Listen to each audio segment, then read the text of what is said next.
Hello, and welcome to the Bamboo Lab podcast with your host, Peak Performance Coach Brian Bosley.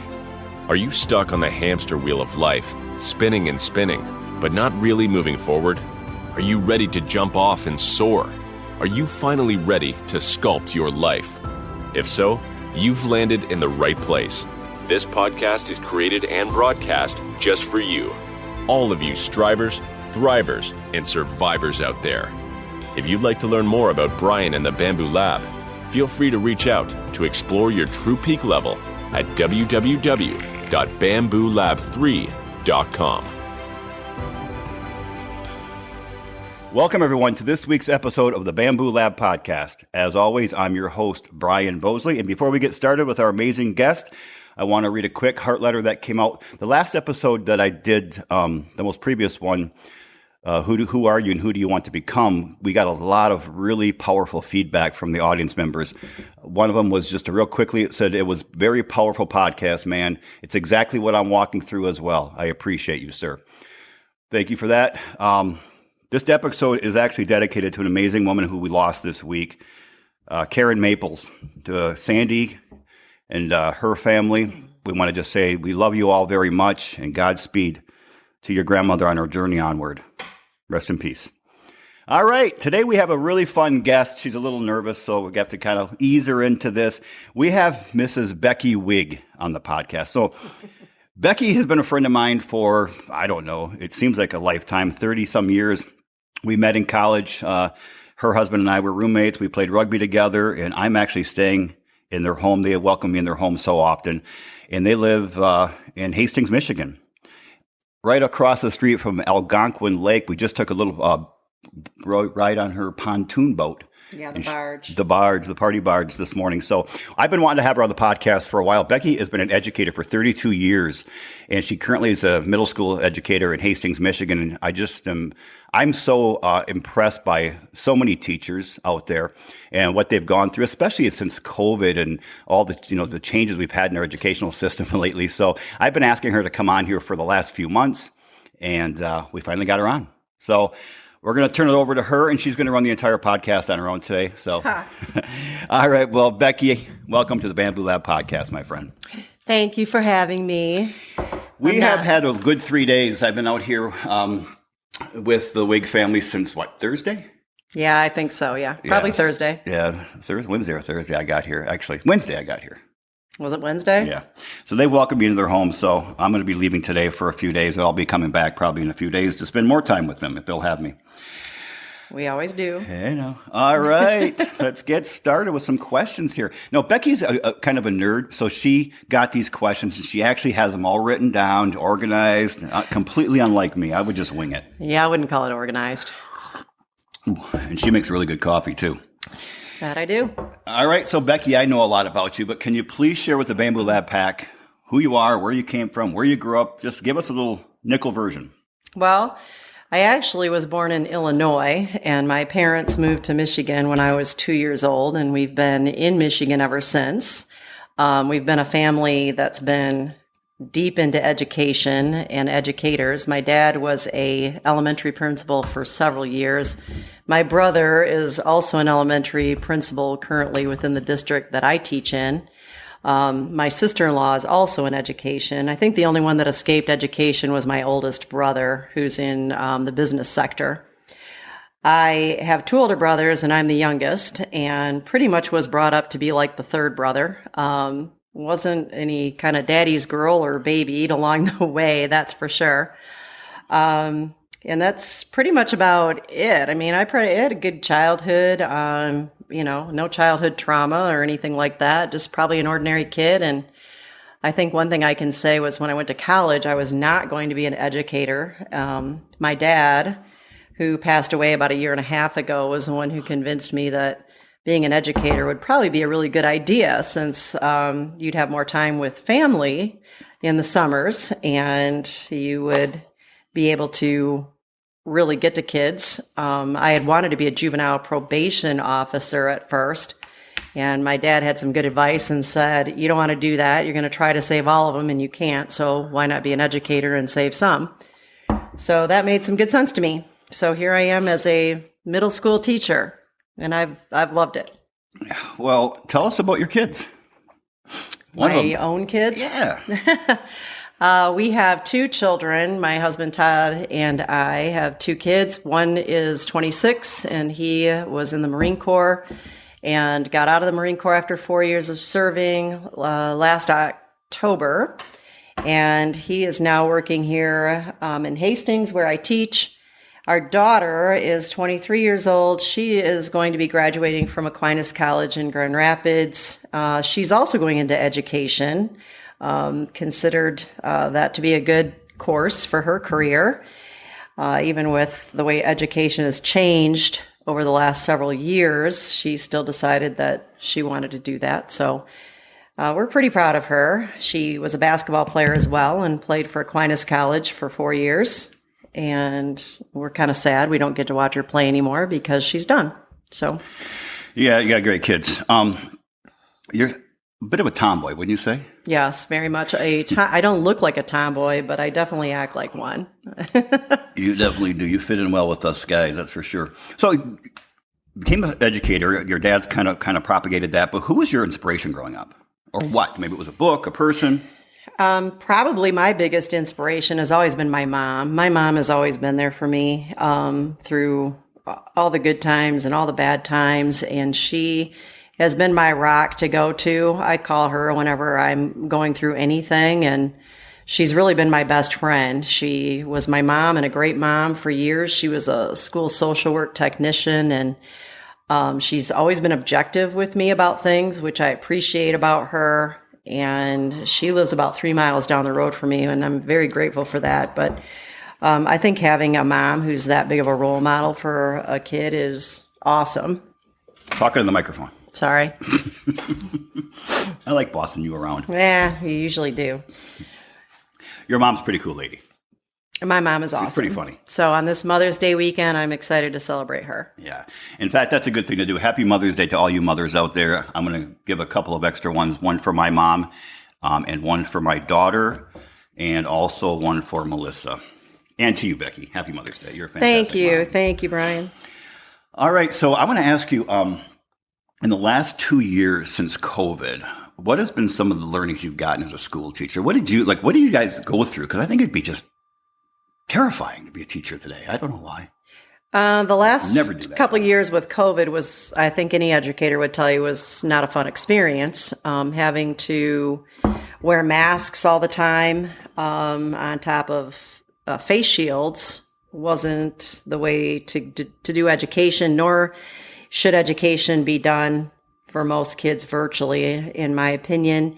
We found out real quickly when we went virtually in our district how our students really, I think, fell off the wagon as far as paying attention and being online. They didn't always show up for Zoom meetings, and having to give feedback through a Google Classroom and through Zoom meetings, and then having to virtually turn in work and send back work was time consuming.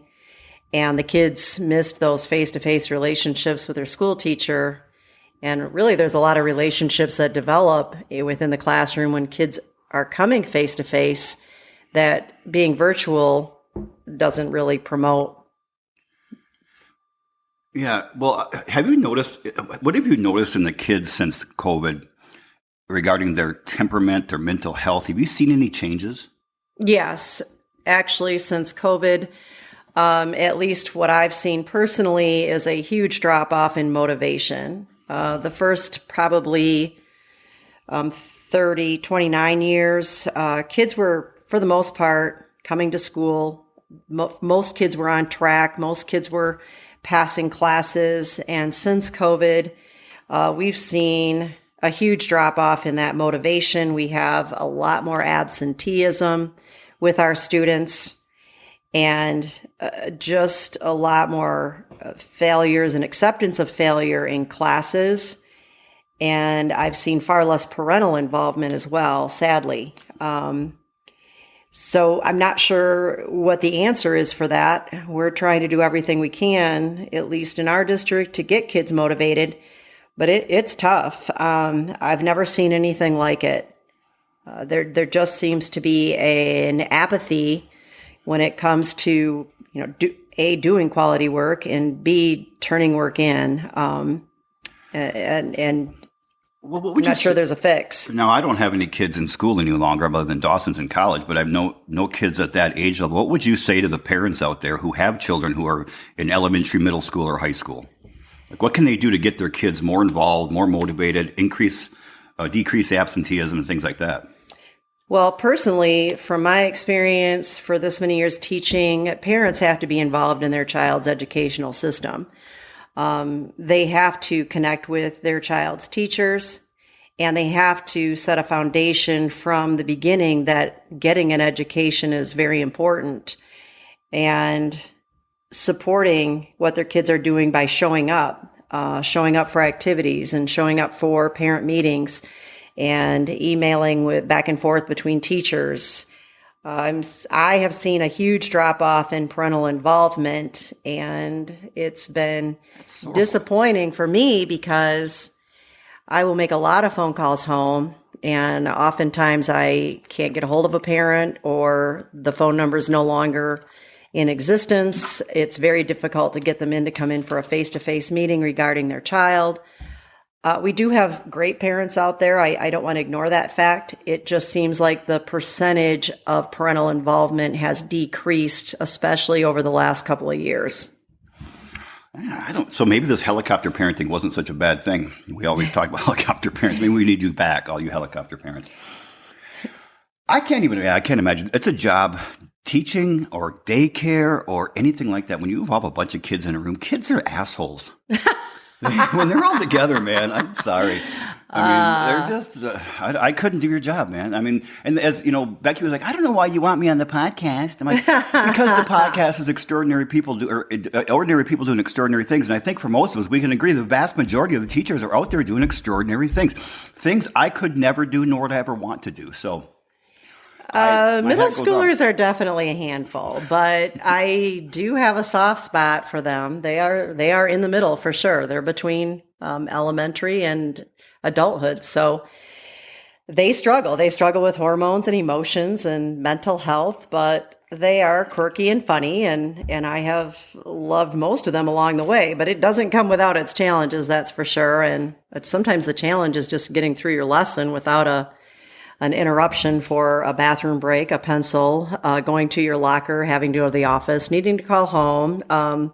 With any given 45-minute period, you're getting all kinds of interruptions while you're trying to teach, which is a struggle. But I enjoy them. I do enjoy them. Well, you can't call them assholes like I do. Well, I can't. You can. I probably have, just probably wouldn't do it on this. No, I don't think so either. I can do it. It's my podcast. All right. All right. This is a tough question I ask everybody. Beth, you're knocking all my stuff over here. What are you doing? Jeez.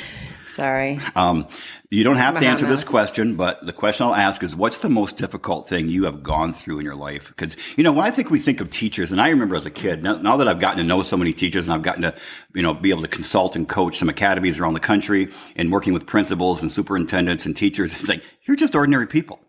When you're a kid, you look at a teacher, there's a definitely divided line between you and a teacher. You put them on a certain pedestal. You don't see them you don't picture them at home drinking a beer, crying. I picture you drinking a beer, but, you'll think of them crying or having social lives. So, but you obviously do. You're just a normal person, just doing extraordinary things. So what's the most difficult thing you've gone through as a human being on this planet, or one of them? And then how did you overcome that challenge?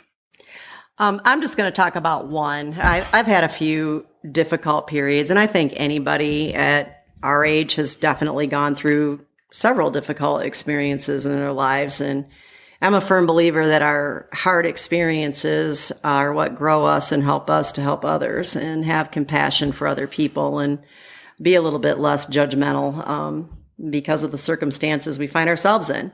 But one of the most memorable hard experiences for me was losing my grandfather when I was 32. He and I shared the same birth date, and he was like having a second father to me. And it really threw me through a spiritual loop because I grew up in a Christian household going to church and hadn't really experience death. And so when he passed away, and he had a great life, he was 83, but when he passed away, it kind of put me in a spiritual loop. The finality of it made me question where I was at in my faith. And so I did a lot of diving into religious books and doing some history checking, and found myself in love with apologetics, which apologetics, for those that aren't familiar with the term, it's really books that confirm authentic things that have happened in Christianity, things that can be proven to be true and not just faith-based. So one of the books that I found for me was very helpful, and it was called A Case for Christ by Lee Strobel. And I needed that to confirm my faith again. I also went into studying some other religions and finding out more about those religions and why other people had different beliefs than what I was brought up with. So I think that his death actually gave me some time to really get grounded in what I believed in and understand why I believed in Christ and confirm my Christianity. But it was a hard time. I was in a tailspin of not knowing what I believed for about a year to a year and a half. And for me, that felt scary. I think you lent me that book. I did. I don't think you've read it, though. I have not read it. I have not read it yet, but I do. I will read it. I promise you. Yeah. Okay. I know you guys, and I'm going to share this on the audience for the audience. Becky hasn't shared it yet, but over the past 18 months, and they've lost several members of their family. Becky's father, Becky's grandmother, Todd, grandmother, and Todd's father recently passed away 2 weeks ago today, I believe. Yeah. And in the meantime, she lost a close friend over that time frame as well. So they've really been going through a lot of challenges recently, and it's just an honor to be down here with them, because we were able to sit last night at a little local bar, and the three of us sat there and talked, and there were some tears shed, and we got to come home last night and continue the conversation. And it's an honor to share my life with these people. I'm giving her a hug right now. I don't hug her very often. Oh, it's an honor to have you in our lives too, Brian. Yeah, we love you. She had to say that. So. All right. So now a school teacher, wife, mother, all these great credentials. What's a win for you in life as a school teacher, or as a parent, or as a wife, or just as a human? What's a win for you? What do you consider a victory? I truly consider a victory having my kids grow up to be good people, productive people that have compassion and kindness for others. That is the biggest win for me, and watching them make good decisions and also watching them struggle through bad ones. But to me, when you're raising two lives, the outcome is so important, and it's such a huge responsibility. So honestly, that would be the big win for me. Is I have a 26-year-old, 23-year-old. So, I'm seeing some of the fruits of your labor and raising kids and wondering where they're going to be and how they're going to turn out is incredibly rewarding. So I hope they continue on a great path. I think they've got a good start, that's for sure. And I think this house needs some grandkids in the next 10 years. I don't know if I'm ready to be a grandma. You're born to be a grandma. Yeah. All right. This is my favorite question. And I'm going to bring out my time machine when we're done today with today's podcast. We're going to go back to when you were 22 years old, or you can pick a time, but I'm going to pick 22.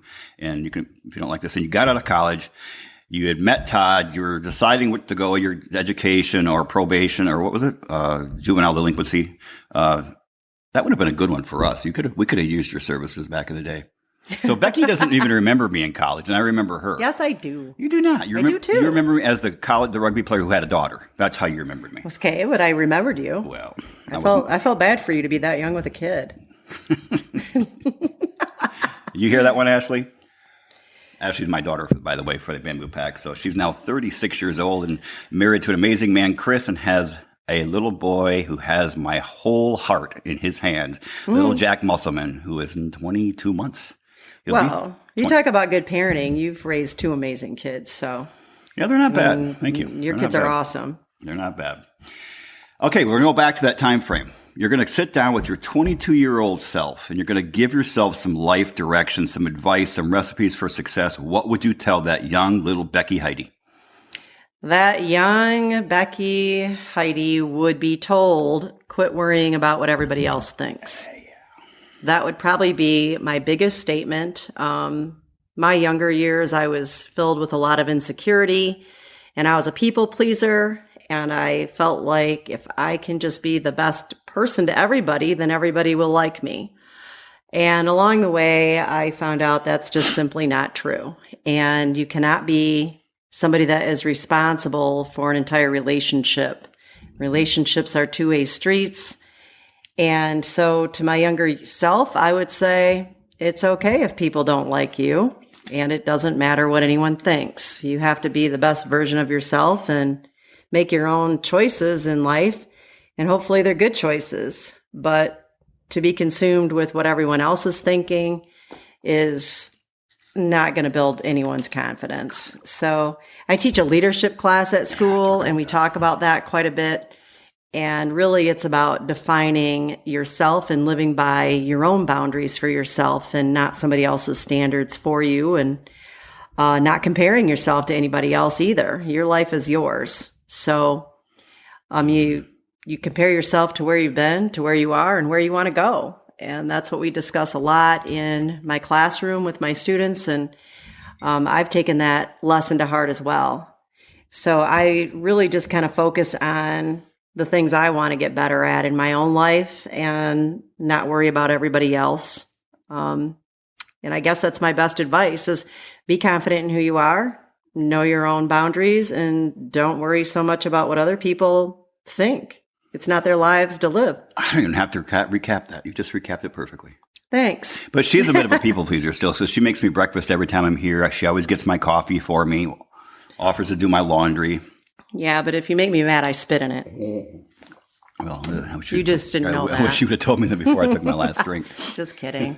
And I think what you just said is so profound, because one of the things I always taught my children is if you die and half the world loves you and half the world hates you, you've stood for something. If you're constantly looking for everybody to love you, then you try to please everyone, you please no one. And you certainly don't please yourself. So don't worry about what other people think. Define yourself and set your own boundaries. I think that's going to be a good title today. Very true. Now, this is a funny part. What's next for you? Well, I know you and I have discussed this, but I actually can retire after another year of teaching. So I have one more officially that I need to do. And if I choose to retire after next year, I think I just might become a bartender. I'm a people person, and, pouring beer for people and talking to them over a bar counter would be fun to me. And it's kind of mindless. And when I'm done, and I can go home and enjoy my house and not have papers to correct. So I just think it would be a good time. And I think I'll maybe get started this summer and try it out a couple times a week and see how I feel about it. But I do have an interesting story about that. So years ago, we were piloting a program for our students at the middle school called Career Cruising. And we had to take a survey, as the students did, about what jobs would be best for their personalities. And so you go through a series of questions, and at the end, the computer program pops up with your top 10 jobs that your personality would be most suited to. And my top two after I got done were number 1, clergy, and number 2, bartender. So I thought that was rather hilarious. That it came up that way. And so I figured maybe I could give some good advice while I'm pouring beer. I think that's perfect. Well, you see enough teachers on the other side of the bar. It's going to be see one actually pouring the drinks instead of downing the drinks, I think. Yeah, exactly. I might take a sip here and there, but I'm getting free beer when I come. I know that. All right. I mean, we're getting ready to wrap up, and this was a great podcast, but I didn't ask all the questions I could have asked you. Is there any question that you wish I would have asked you, or any final note you want to leave with the Bamboo Pack audience today? I think one of the best phrases in my life my mom has always given me, and when you're going through a tough time, my mom would always tell me, "This too shall pass." And she's so right, because in life, good times don't last forever, and neither do bad times. And so when you find yourself in a hole, know that it's going to pass. I love that. I love that. So I'm going to hug you, give you a hug. Okay. I haven't showered yet today, folks. So Yeah. Sorry. I kind of can tell. So I just want to recap some of the things that Becky shared with us today. That I think all of you right now, if you're going through any struggles, strifes, troubles, challenges right now, think about just some of the basic advice that is so profound and has been with us for eternity. Quit worrying about what other people think, man. Set your own boundaries, your own standards, define yourself. And whatever you're going through right now, it's going to pass. And the good stuff is going to pass. The bad stuff is going to pass. Don't ever get too wrapped up in the victories you have in life, or never get too wrapped up in the sorrows of life. It's all going to, the pendulum always swings, continues to swing, and hopefully it does kind of land in the middle a little bit and you get regulated a bit, but there's always going to be highs and there are always going to be lows. And this family has definitely gone through a lot of challenges over the past 18 months. So it's wonderful to see their strength and their relationship that survives. She and Todd get stronger during this time as their kids get stronger during this time. So this was a short podcast because she's got to go somewhere at 1 o'clock. So she didn't give me a lot of time this morning to shoot this podcast with her. But I just want to tell you, I love you. I love you too. And it's been an honor. Thank you for being such an amazing guest in the Bamboo Lab podcast. Well, thank you for having me on. I enjoyed doing it. I was freaking out, but I enjoyed it. Thank you. Well, you are the second school teacher I've had on here, and the first school teacher. I wasn't the first? Nope. That's not very nice. Jesuit brother Jim Boynton was the first one. He is the president of the University of Detroit Jesuit High School and Academy. And his podcast right now is the reigning podcast for downloads on this podcast. His episode is the reigning winner. Wow. Yeah, that one took off, man. So anyway, everybody, thank you for tuning in this week. You're probably going to have me alone next week as we're still ordering new equipment to do these podcasts, these remote podcasts, with a little more quality of audio. But I'll see you in a few days. In the meantime, get out there and sculpt your life. Remember, man, this is your only journey you got. You got one shot at this. Get out there, set your own boundaries, define yourself. Don't worry about what other people think. Just get out there, man, and strive to give and be your best every day. Show love and respect to others, but also don't forget to show it to yourself. And get out there, by all means, live intentionally, man. Enjoy the moments. I love you all, and I appreciate each and every single one of you.